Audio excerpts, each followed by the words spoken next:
You ever watched Saving Private Ryan? I thought you were gonna say, have you ever watched Cadet Kelly? But yes, I've seen. I've seen Saving Private Ryan. Both movies are very Similar impactful. films. Bro, I wanted to get a rifle so bad. Start going left and left.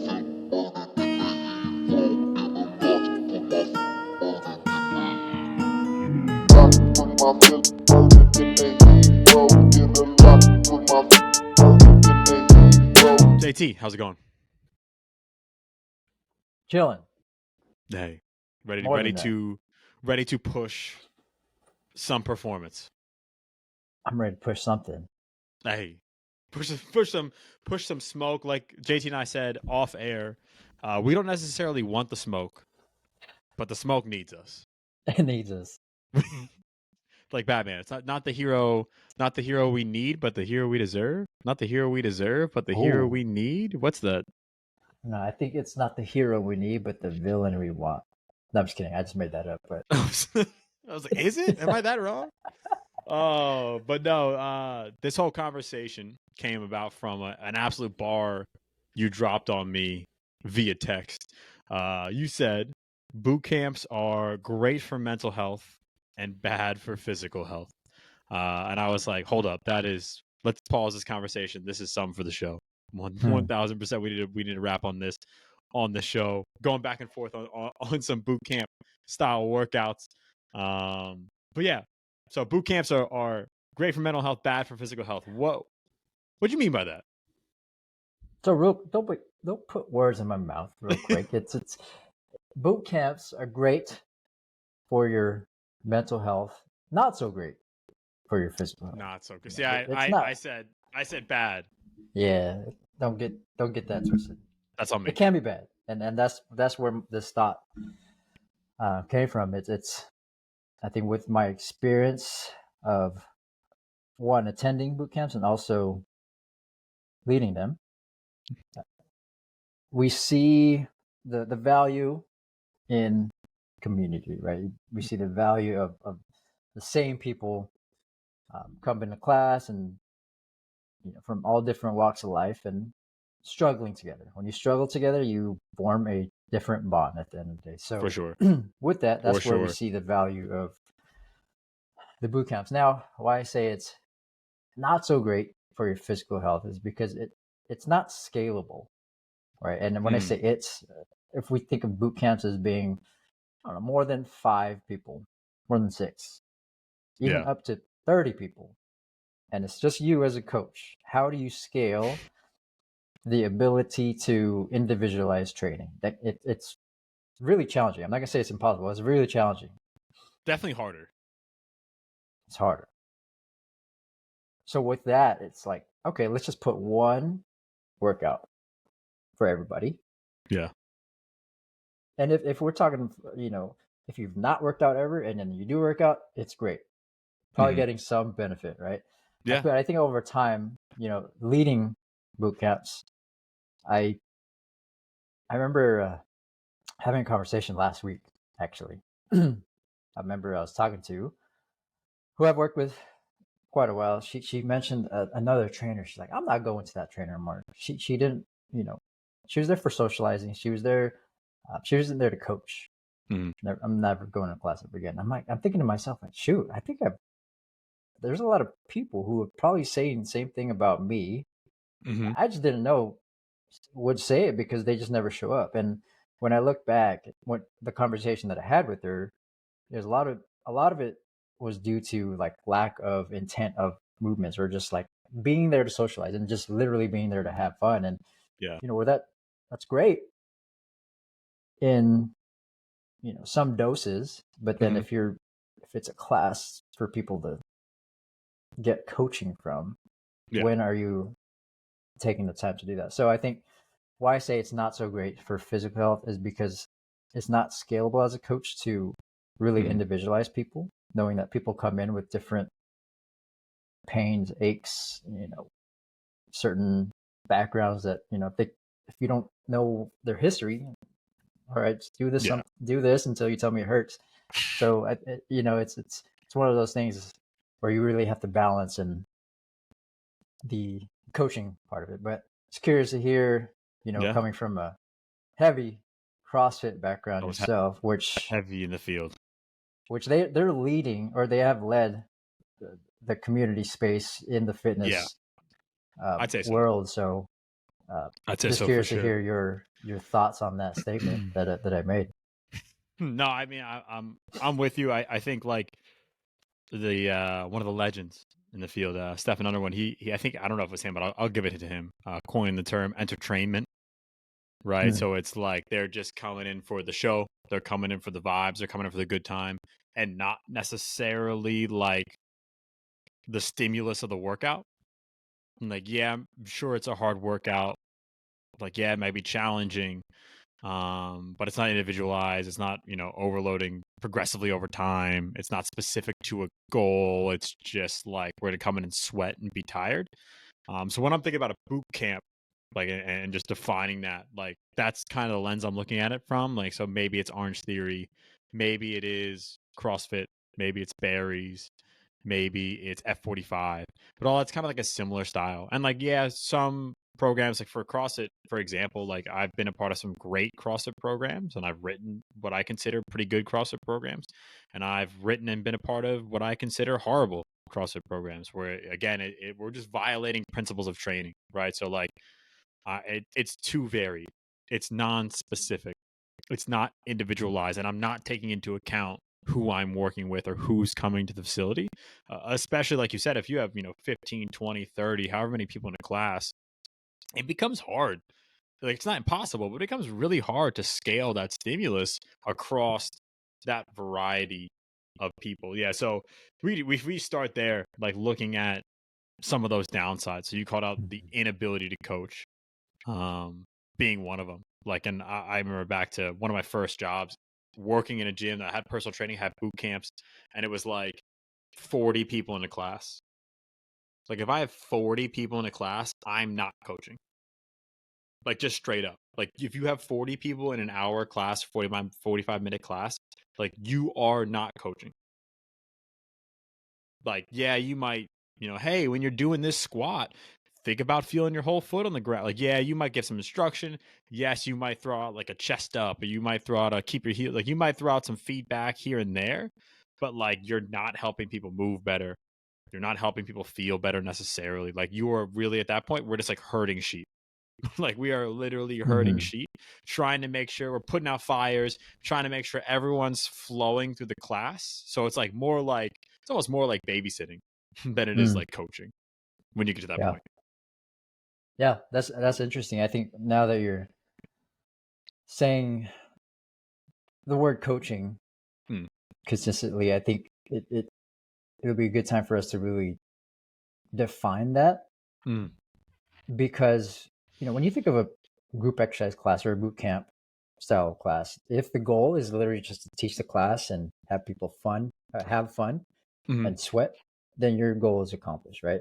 But I yeah. think now, with my experience of injuring people, or like not doing the things that I've wanted to do to help those people move better and improve their life, I think that Mm, it'll be a good time for us to really define the goal in more specific um, detail. But yeah, going back to which I want to dive into after kind of going into the downsides. But I think we were really touching on the biggest part of that is, and that's, we're not able to scale our mm, ability to coach.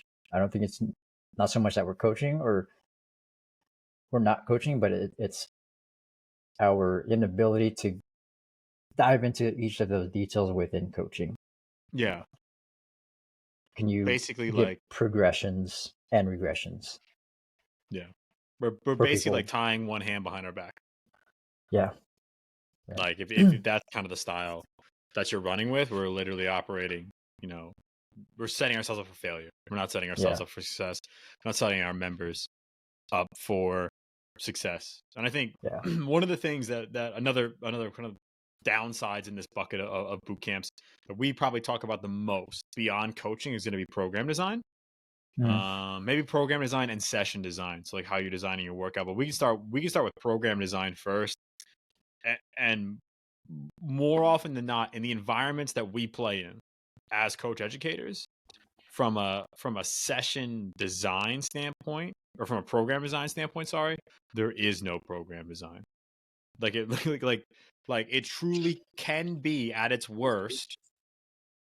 You pull up, here's the workout of the day.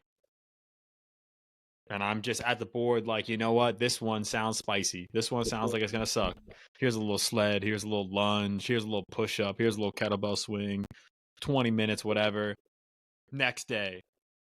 Let's do a little bit of, you know what I mean? So it's like literally, it's not thought out. It's not progressive. Like you said, if the goal is entertainment, like, hey, I just want to do something that's hard, get a little sweat in, whatever. Like, sure, it checks that box. But is that, what people need? Not necessarily. And something I ran into when I used to do that quite often was asking myself that question of, am I helping the people in front of me the way they want to be helped? In the sense of like, I highly doubt people just come in and say, I just want to work out and leave. Like there might be a few. Somebody's angry. He said, I hate when people do that. There might be a few.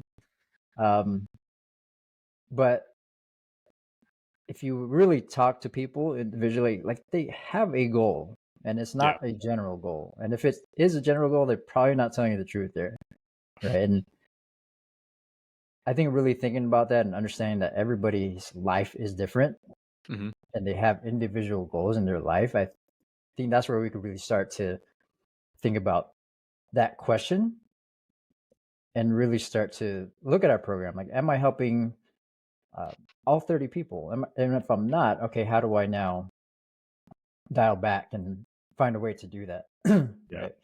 But yeah, that's what came to mind when I was really looking back. Like I only had one goal: have fun, make people sweat. Let's do some crazy ass workouts, because they're gonna tell us like, oh, that was a great workout. I'm sore for 4 weeks. Yeah, that's great. Like, as we know, as professionals, it's probably not doing what their body needs to be doing. Yeah, and it's funny that I feel like this is starting to change in the field and kind of starting to change across, the general population. This kind of sentiment that soreness is the indicator of a good workout. Like we know that soreness isn't necessarily the good indicator for adaptation or like the stress needed to induce positive adaptation, whether it's strength gains, whether it's muscle gains in the form of like hypertrophy. But like, on one side of the coin, like, yeah, if you're never ever getting sore, you're probably not training hard enough. But if you're always sore, you're doing something wrong. Like either in your training or in your recovery process or somewhere in your lifestyle, whether it's sleep, whether it's nutrition, whether it's stress management. But yeah, like it's so easy to fall into that trap, especially as a young coach, where you're like, all right, people are like, yo, that coach, that workout was hard as hell, man. You kicked my ass. And you're like, okay, like I'm getting positive feedback. Like I'm going to keep hunting for that. And I think like, for myself, especially going into different environments, when I was getting feedback like that, it was so easy to just be like, all right, I'm just going to keep doing this, I guess. Like I'm just going to keep coming up with crazy workouts because I'm getting really positive feedback. I'm getting really positive engagement and buy-in from the people that I'm working with. And no one's saying like, hey, Phil, I love that cue for the RDL. Like, no. Like, no one's saying like, hey, Phil, you really improved my squat technique. No, like they're saying like, bro, like you have the hardest workouts. I love your class. And like that in the moment, like that can feel really good and be really validating as a coach. Yeah. No, that's a good point. I think validation really comes to mind. Yeah. If people frame it in a great way to you, you're going to like, oh shit, I'm going to do it again. Because you're going to come to class. And if the goal is for people is the goal to get people from not working out to working out, okay, that's great. Yeah. Right. But now I think responsibility comes to mind where in our profession, it's almost negligible to not think about the individual person that comes to your class. Yeah. right? And when you say the validation, it's looking at that and thinking, okay, how do we get that validation from that member, Hmm. but still frame it in the sense of like, okay, the fact that this person is coming in and feeling the sweat, how can we still do get that, but in more of a intentional type of manner, whether it be program design or you know talking or calling them by their names and Yeah. individualizing progressions and regressions. So Yeah. those things come to mind there. Yeah, any other downsides we didn't really. I guess the last one, so we hit on coaching, we hit on program design. I think the last one would probably be session design. Mm, At least for me, thinking about learning and thinking about motor learning specifically, thinking about consistency in design. I think like mm, coaches often shoot themselves in the foot by having not aggressively variable session design, but like if one day I come in and it's an AMRAP, and the next day I come in it's an EMOM, and the next day I come in it's a bunch of little strength blocks, and the next day I come in it's this, and like every session's like wildly different. I think that can have a negative impact on motor learning. It can have a negative impact to a certain degree on our members' experience, but that's kind of a double edged sword as well because some people, quote unquote, love variability. They love to quote unquote keep it fresh. One side I was at here in San Diego, we always used to say like variety is the spice of life, but it's how can we, like you said, how can we have intentional variety? And we'll get to that in a second after we go through some of the positives of this style of class. But yeah, I think like being mindful of your session design and what that can do for you. Like, am I performing, at the very least, am I performing my most challenging or my most demanding movements when I'm fresher? So, from a neurological standpoint, I can coordinate movement better, right? I can pattern my movements better. It's cleaner, it's more efficient. Or am I doing a bunch of plyo contacts at the end of a workout for people who don't jump ever? So, it's like not only am I fatigued, and that's going to impact the state of my tissues. So, like my tendons, my muscles are going to be in a different state than when I'm fresh. But also, it's harder for me to coordinate movement. It's harder for me to balance, right? So I'm just in a generally unsafer environment by designing sessions in that way. yeah, and the tough part about that, when I look at my old programming, is like we don't see the detriments that it may cause then and there. Like if we do a Yeah, set of 30 squat jumps at the end of the class, we'll probably do it. We'll sweat, they'll be sore, and come back tomorrow for 40, for 50. We'll do a turning squat jump with bands or something like that, right? So I don't think we really see the detriments of specific movements from that until later, hmm, right? A lot of it is it'll cause chronic issues if they don't have the movement capacity or technical proficiency to perform movements. But we could yeah, probably do it, yeah, a class to a month, maybe a few months. But then if you don't really look at that and understand that there is some technical proficiency that's required for exercises, hmm, probably won't come back. yeah, They're like, I'm gonna go to a PT, and then they'll talk to you and say like, oh, it was something else, where it was your fault. It was probably my fault that I have this knee pain, and they don't want yeah, to admit to you, or they don't really correlate it to all yeah, those crazy ass movements that we do, right? So yeah. I think thinking about that, pain always comes top of mind for me That's a when it's the downsides of workouts, right? and that's kind of the resultant of all three, right? That is your inability to coach at a high level because of the sheer volume of people, and it's your program design, it's your session design, right? All of those kind of things together might lead to pain, might lead to discomfort, right? Might lead to, at the worst, injury. I think you called it out like a great point where it's like, yeah, this isn't going to happen day one. I mean, it might, but like more than likely, it's not. Like, I don't want people to think that we think the human body's fragile. Like, the human body's adaptable and extremely resilient. But just like thinking back to my personal experience, especially with CrossFit, like people come in and they are. I never ever want to discourage someone from moving more. Like Yeah. if this is what gets you from doing nothing to doing something, then hell yeah. Mhm. Let's find a way to make it fit. Let's find a way to include other lifestyle habits that help you recover. But with CrossFit, for me, I saw too many people come in. They're gung ho. I'm excited. They're excited. They're training 2, 3, 4, 5 months down the road, and all of a sudden they have a nagging shoulder injury. They have a nagging hip thing. They have a nagging knee thing that they never had before. And it's like, we definitely spiked load from nothing to snatching. You're definitely working out more than you can recover from. You're definitely not managing stress. You're definitely not sleeping enough, right? Like there's all these factors start to come together where it's like all of a sudden, you know, talking about it being great for your mental health and not great for your physical health, like now this is a thing that's actually negatively impacting your physical health. And at the worst, I've seen it negatively impact people's work. I've seen it negatively impact people's lifestyle. And at the other end of the spectrum, I've seen it just be like an annoying, like an annoying thing that someone has to deal with. But still, we played a role in that, Yeah.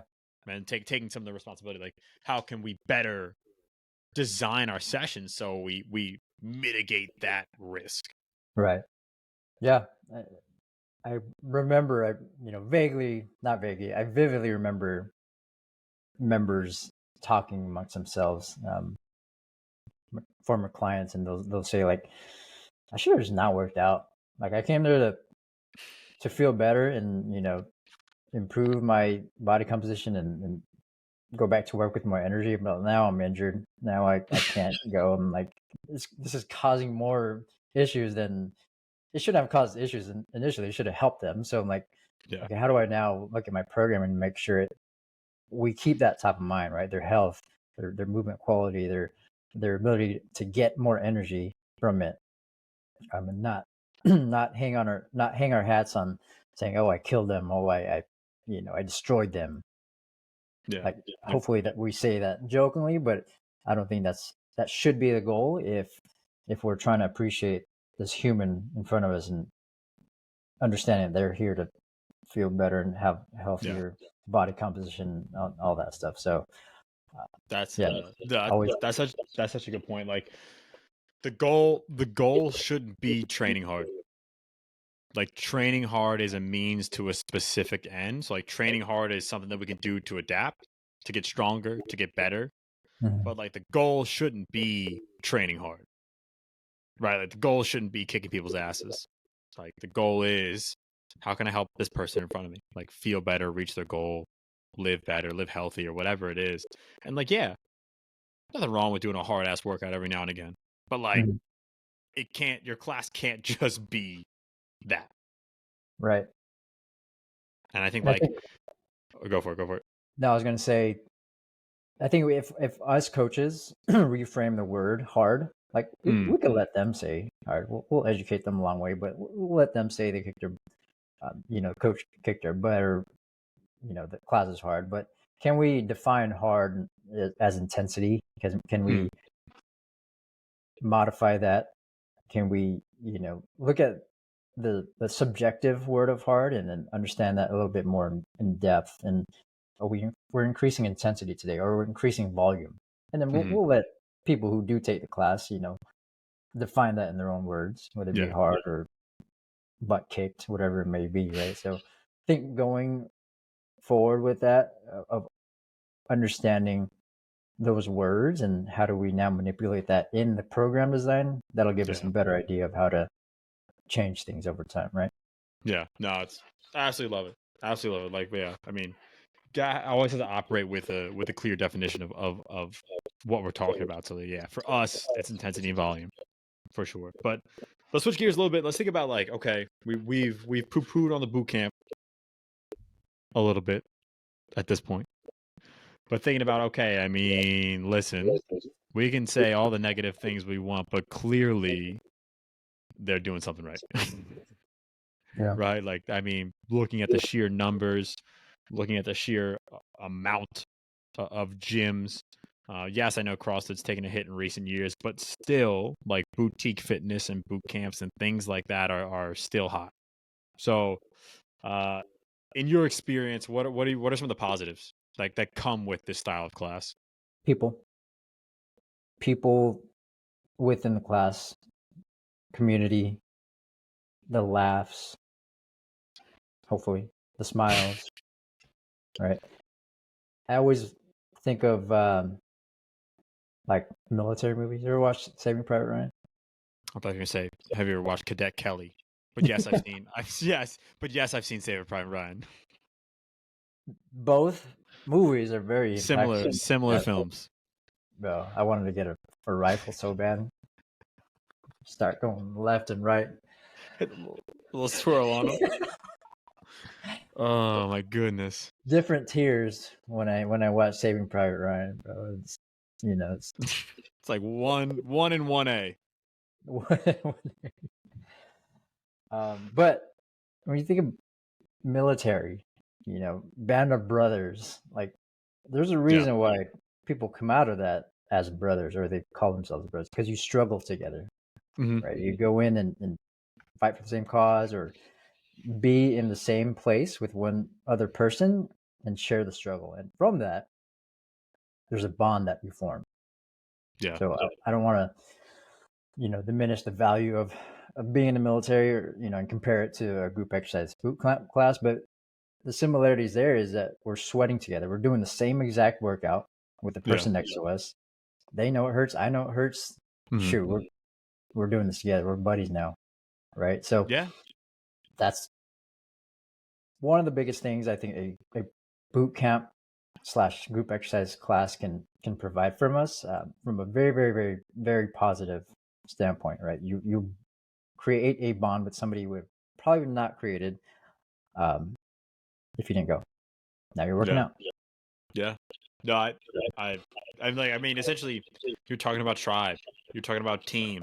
Like you said, you're talking about community, and this is really just like any group of people with a common goal together. If we just want to like loosely define what get people to that, but like we're talking about some just like general human needs, right? So when we're talking about the shared suffering, that's for me. I'm thinking about relatedness. Like you and I come from different backgrounds, but we are doing the same thing. Like we do this. Like we are CrossFitters. We are, Orange Theory. I don't do they have a cool name? I don't know. But like we are, in Barry's Bootcamp together every Monday, Wednesday, Friday. Like we do this together. We have that related shared experience. And like you said it perfectly, like people, right? So when you look at like our dog Maslow's hierarchy of needs, or really any other iteration of a Oh, of a, a boy, our any other boy. iteration of a hierarchy of needs, social interaction is going to be a part of it. Like a meaningful social interaction. So like, especially like, I don't know, we're 30, not to put us on blast, but like Who? I'm 30. And it's like making friends at 30 is weird, right? Like it's weird. What class you in next period, bro? Right? Like Finish the it's last study? weird. Like you know what I'm saying? For all my shout out all our old dogs out there.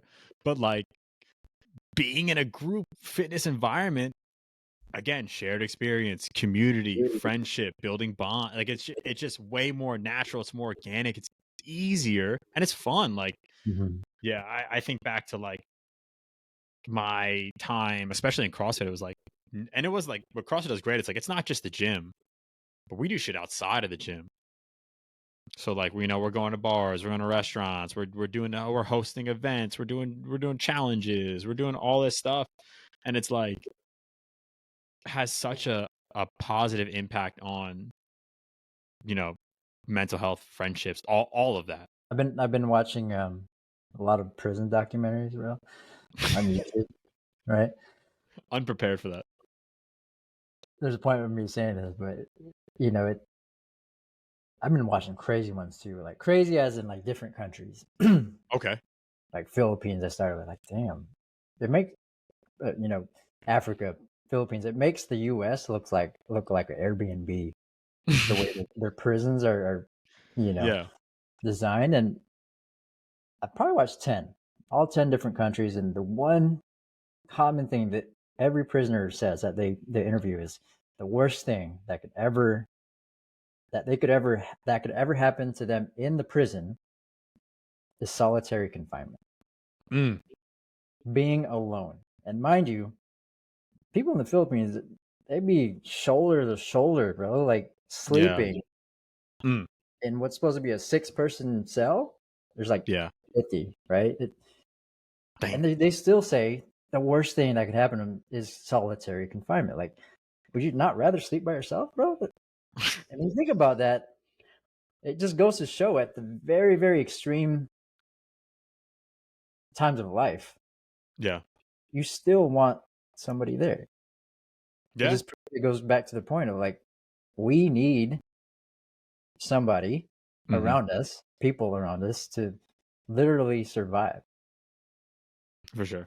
No, for sure. It makes you think about, I think the study I was referencing before the show, this huge cross-sectional study of a bunch of people in Canada. So, I mean, they're Canadian, take it with a grain of salt. But it was basically being a part of literally any community. So this could be like a chess club, this could be a fitness thing, this could be any community, was associated with having better general health outcomes, so including physical health, but especially having better mental health outcomes and better mental well-being outcomes. So again, like you're saying, like just being a part of a community is a human need. And I think like kind of another layer of that, like specific to fitness, is this aspect of like accountability. Like when we start to think about the most important aspect of training is consistency, right? Like we need to be able to consistently do something over time if we want to see results. And a community in and of itself allows, for better buy-in, for better engagement, for better consistency. But it also helps hold people accountable. Mm-hmm. Like if I know you and I, like, yo, JT, that's my gym guy. And he's gonna hit, like, I got my friends, I got my fiance, I got whoever, my family, but JT is the one who's gonna get my ass in the gym when I don't want to, because he's my 4 p.m. workout buddy. Right. And like just having something like that is so powerful Mm-hmm. for consistency, and then ultimately for like hopefully positive health outcomes, Yeah. given the stuff we talked about earlier, like training and program design and Yeah. coaching. And that's probably not the reason or not the initial reason a lot of us really go into a group class, but it's definitely a shared outcome, right? If Yeah. we probably go in to be like, I don't like the way my belly looks in the mirror, so I'm gonna go to a boot camp class, right? And then a few months, few weeks in, you're like, I like going in because it feels there, bro. I'm like, I'm gonna go work out, and Yeah. it's fun, right? And I think if we start to think about that as both, people who want to work out and then coaches, how do we understand that the shared outcome of a group class will more than likely happen Hmm. because of just the natural environment that we're going to be in around people. We're going to be sharing a struggle. We're going to have Yeah. fun. We're going to get healthy together. Yeah. And physically healthy. If we're not working out and we're working out, we'll get healthy. But the point of all this is like, I think we should always appreciate the fact that being together in a group and working out will give us the positive outcome of a healthier mental state, Hmm. right? Yeah. Um, Yeah. No, 1,000%. Yeah. It's interesting. Like even looking at critiques of human adaptation. So looking at critiques of like how we adapt to stress, like there's a psychological slash social, like there's a psychological and a social aspect to everything that we do. So it's like you said, it's not taking that for granted, mhm. because it's powerful. Like it is super super super powerful. But And okay. social doesn't also mean physically too, right? I Yeah. think I'm thinking now like people who work out together. I mean, work out individually by Hmm. themselves, which is that's how you prefer to get your training in. That works, and the people I do know, they work out by themselves, but they still post something on social media, right? To get Hmm. that accountability, to get that community aspect from other people doing the same thing. But now, like virtually, you're in a community, right? So I think understanding that, you know, group exercise doesn't always have to mean within a class, although in this context it is. But group exercise Yeah, meaning working out with one another virtually, and you're still sharing that bond, right? that's a great. I thought, man, that made me think about me and one of my best friends. We used to follow this CrossFit programming called Misfit Athletics. Shout out the boys at Misfit in Misfit. Portland, Maine. They're good dudes. Good Got dudes. Good. the black line. No, but maybe. Uh, Pretty solid programming. But like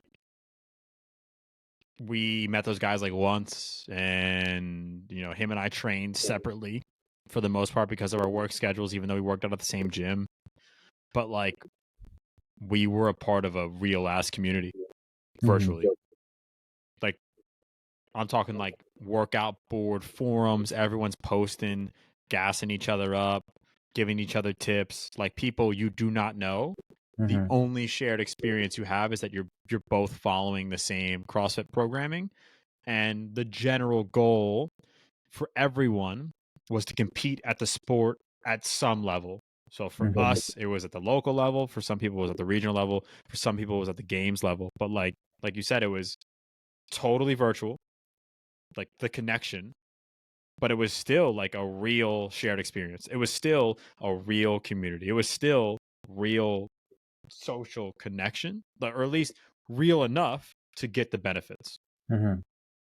Right. So again, like something that I think people overlook or try to minimize, but like for us, that was everything at the time. Yeah. Yeah. 100%. And I think going back to the topic of boot camps and group exercises, Mm. we understand. We definitely feel the positives of what we just mentioned. Like people come together, they like to be together. It'll have them give them some sort of accountability, and we'll have fun. Now, the downsides, positive. How do you recommend for coaches and or people who are listening Mm.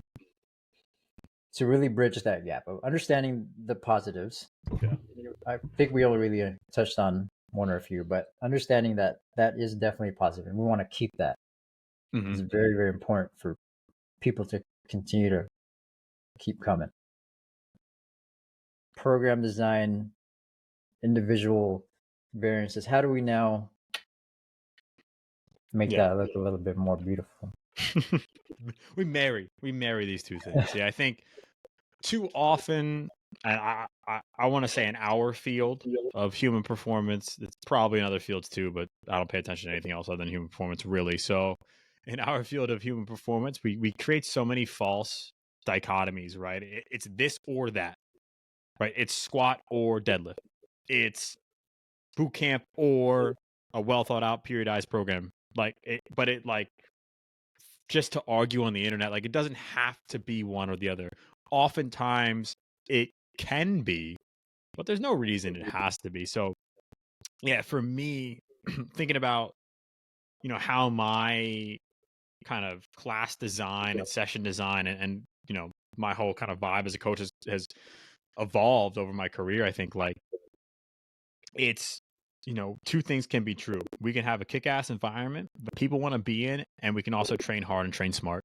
So I think like first and foremost, it's creating your environment, the vibe, the energy, the music, whatever the layout, like make that an environment that you want to be a part of, an environment that you would want to train in.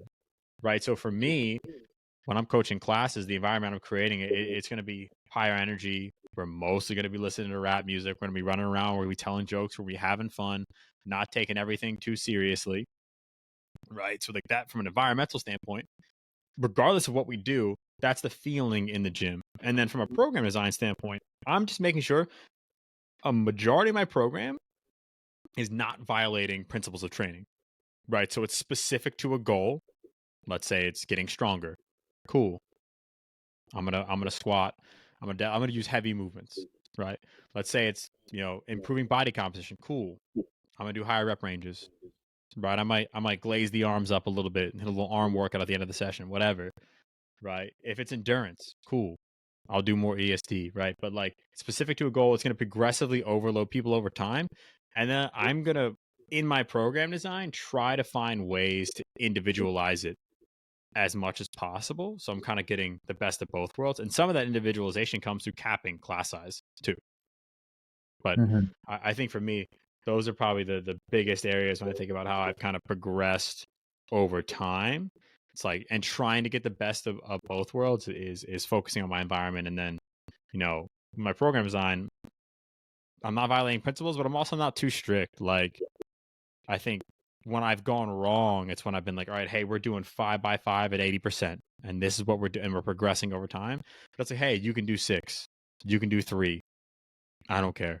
Like we're gonna get. I'm watching how you move. We're gonna get better. It's like, hey, at the end of the workout, yeah, let's do a little lateral raise, bicep curl, tricep, whatever. Like we can do something at the end of the workout that's not progressive. That's Hmm. fine. Like to give you what you need. But what about you? How you bridge the gap? Those are good points. I think things that come to mind there are like you have a intent of what you're Mm, coming in with, right? Intent and environment. It's definitely there's a lot of intentional thought behind that. When I was starting out as a coach, that's where I'd stop. Like, oh, the environment is important. And that word is the one that messed me up. Like mm, one's not more important than the other. One might come first. Like we yeah. probably have to learn somebody's name and make them smile first. If like if you're not doing that now, then that's first. But if you're now Yeah. programming, then that's first, right? So I think understanding like where in your coaching style can you start to think about this a little bit more of not one's more takes a higher priority Yeah. in the sense of, trying to help the members, but what where am I at now and what do I need to modify or dial in a little bit more of, Yeah. whether it be program design or learning how to make somebody smile or laugh. Right. That's the Why balance. So why do you think people do that? Like why do you think we always do like this is the priority over this? Or like what's the most important thing? Like why do you think we're constantly doing that? good question. I don't know. Social media comes to mind. Top three things that you should do, or It's I think trendy. it goes back to validation, right? That's members. A lot of members, anecdotally for me, they've never really, or not a lot of them, came to me and said, "Hey, I like the way you put 6 reps this week, and then last week we did 8 reps. Love the periodized progression." Like, Love the progression towards my goal of getting right. stronger. And a lot of them do. Don't get me wrong. They'll say like, "Oh, okay, let me understand this a little bit more." That's I don't want huge. to Yeah. generalize that either, but more often time than not, they'll say, "Hey, that was a kick-ass class, bro. I'm Yeah. sore. I can't move my legs." And then Yeah. they're smiling. They're framing that in a positive mindset. Now, over time, I'm like, that's first. That's the most important, Yeah. Yeah. right? And that's the problem. I think we as coaches might fall into. We start to forget the other definitions of success within a group class. Yeah. I just love the way like every time we have a conversation like this where it's like, what's the most important or what's the best letter, A Hmm. or B? And it's like, well, for you, it's the one that you stink at writing, Yeah. right? So like like you just said, what's the most important? What's more important? Is it the environment or is it the program? It's whatever you stink at. For you, it is whatever you're the worst at. That is your most important right now. And that's Hmm. just like such a easy way to go about like guiding coaches' eyes to like, all right, I got a kick ass environment, but my program could use a little work. Cool. For Right. you, program design's probably the most important right now, Hmm. Hmm. but they're of equal importance when you're thinking about the overall impact of the session. Yeah.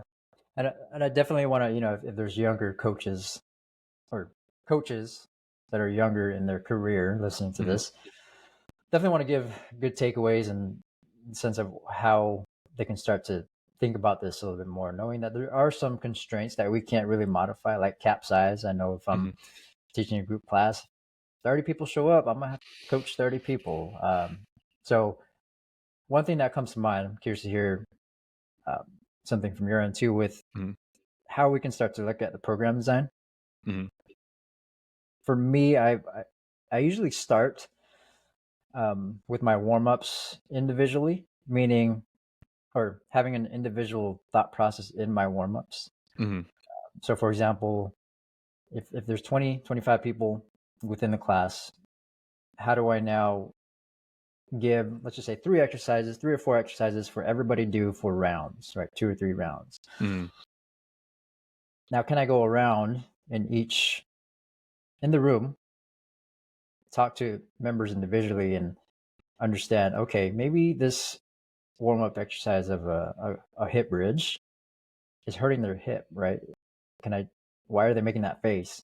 Can I Mhm. go up to them and give them a progression regression there? So now it's a little slowed down. Warm ups are generally going to be Yeah. lower and slower intensity.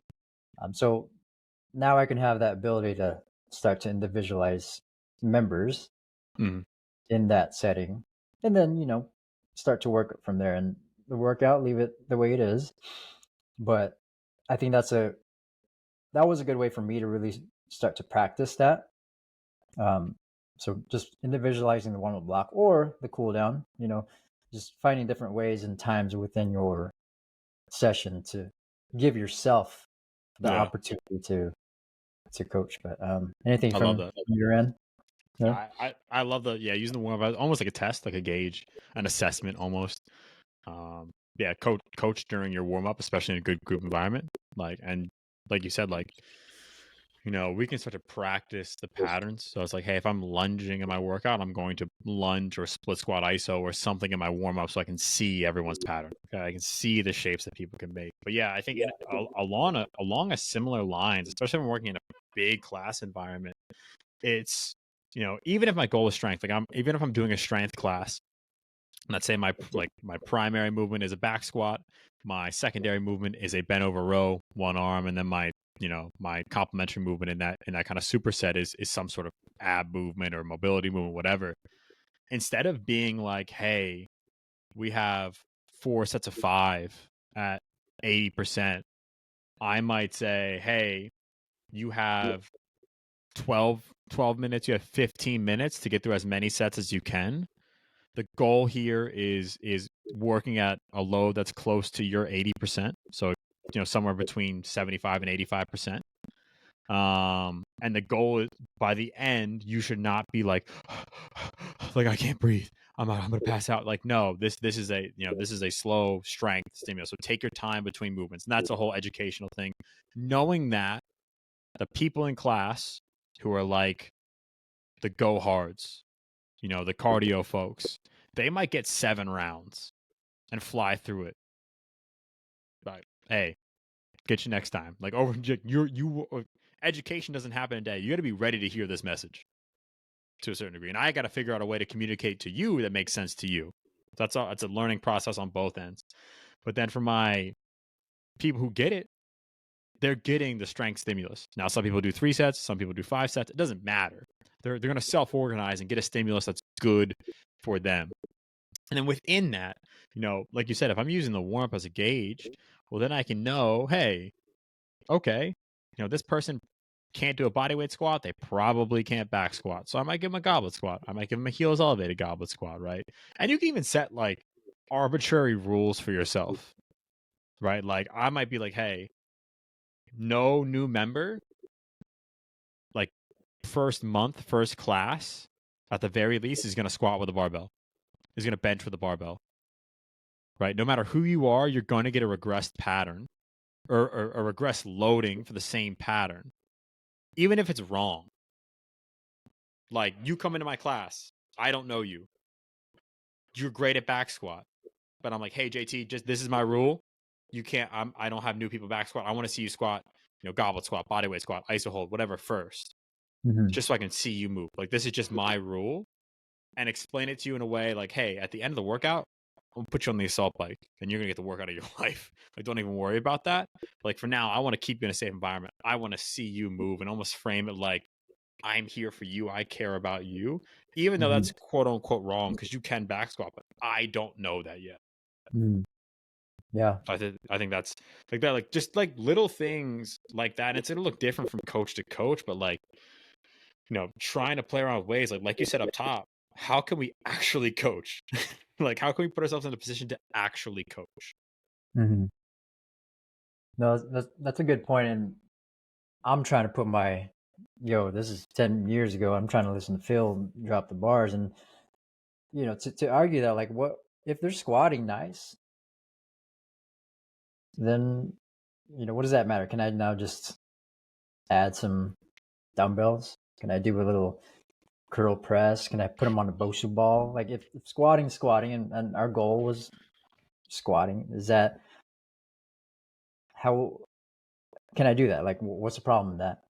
Yeah. I mean, first and foremost, if you're doing stuff on a Bosu ball in a group class, stop. You've made a mistake. Turn around. Go back. Definitely get smoked for that. But it's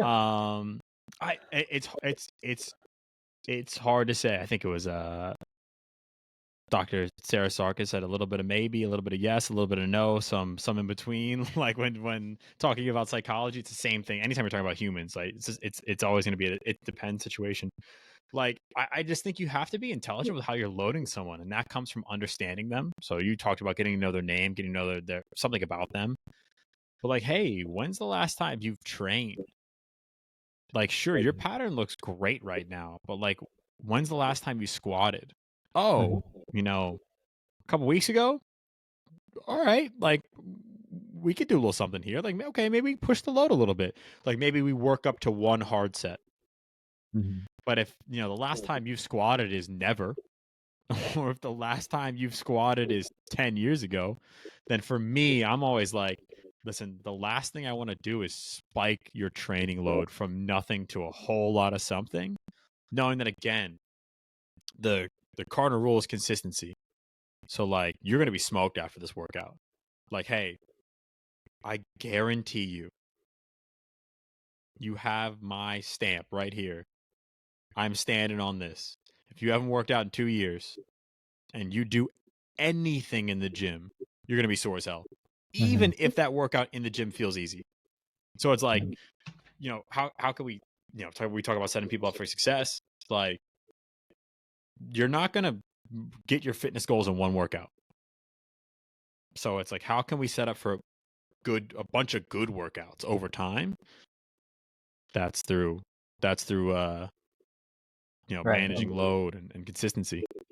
I think we can definitely have its own episode on what a good workout Mm-hmm. is.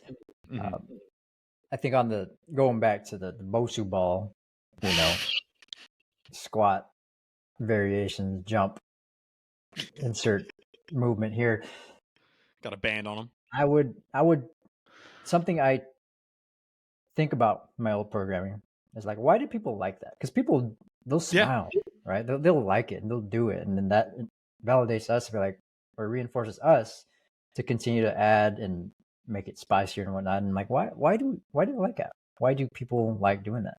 Even though I know they literally cannot, through their movement, they think they are. Literally like It's fighting for just their they're life on that thing. nay-naying an overhead press, bro. Like, it shouldn't be wobbling like that. It's you know. Yeah. Got the kettlebell So all. Oh.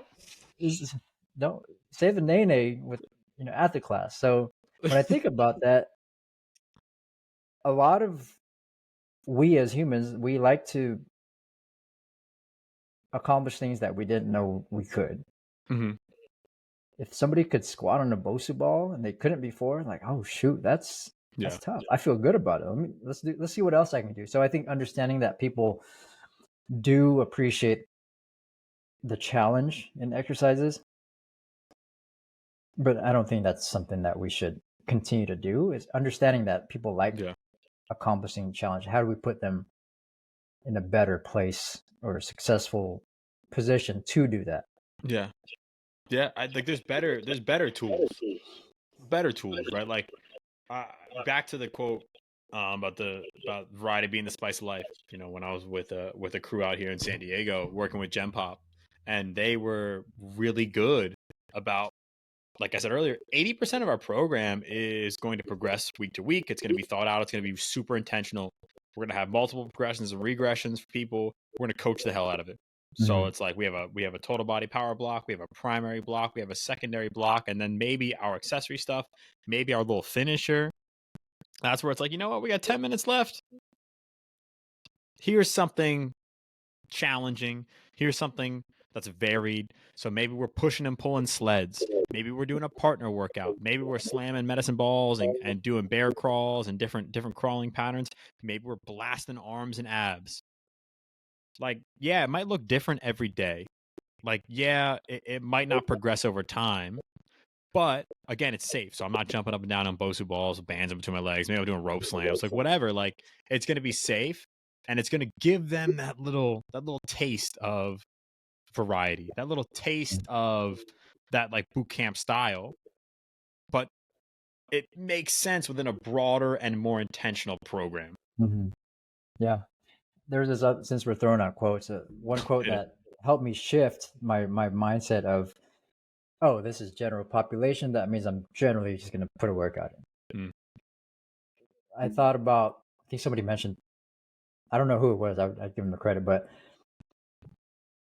coaching like a strength and conditioning professional, coaching like a coach, but thinking like a physical therapist. mm, So when I heard that, I was like, "What? I'm not a PT. I'm yeah, a refer out, right?" But what that allowed me to do is really think about human movement, right? And if we could all agree in our profession, do no harm is probably the yeah, one thing we should all think about. Like people come to our class for a variety of goals. One of them being healthy, being fit.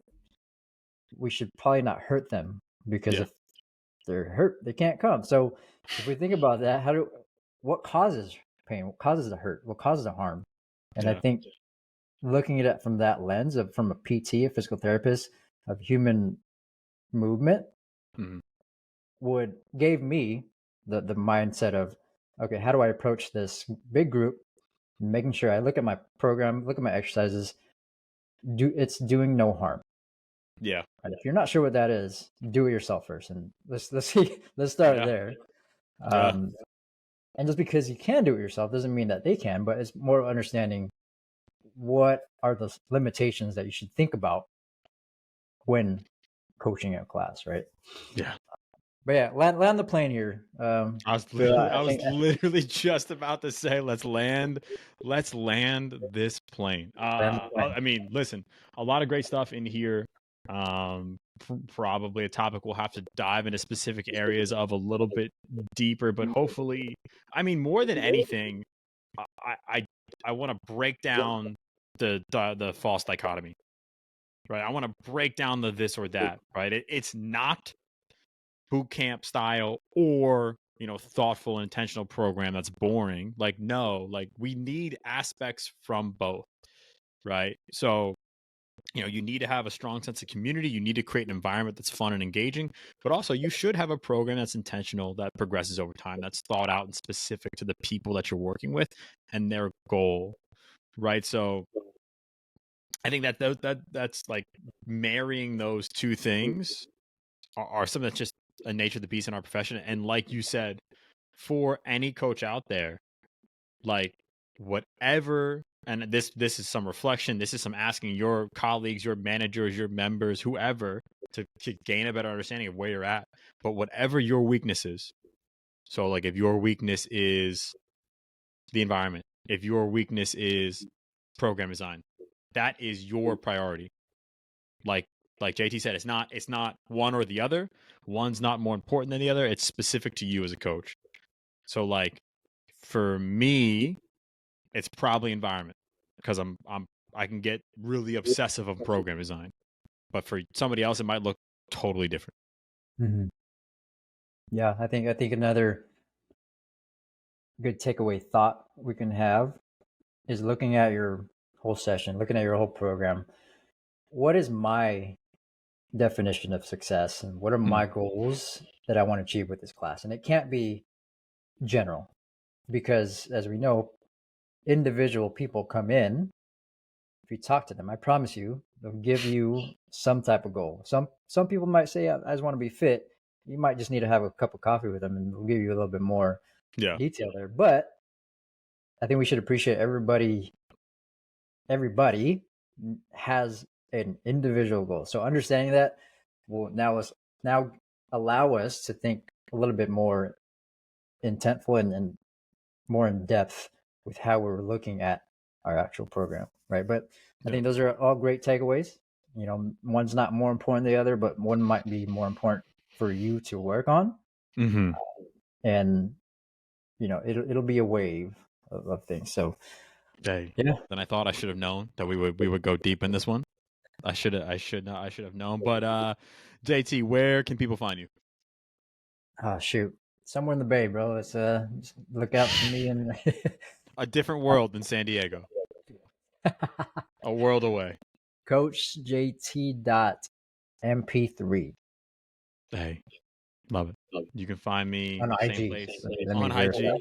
On IG. On IG. You can find me on IG at Nashville. As always, thanks for listening to Pushin Performance. We appreciate it. If you love the show, if you love the boys, show love how you supposed to. Give the show a subscribe. If you really love it, give us a 5-star review. Maybe drop us a little rating in there. But share it to your friends, share it to your family, share it to your auntie, whoever. But yeah, a lot of great nuggets in this episode. I'm excited for people to get into it, and we'll catch you all next time. All right. Peace.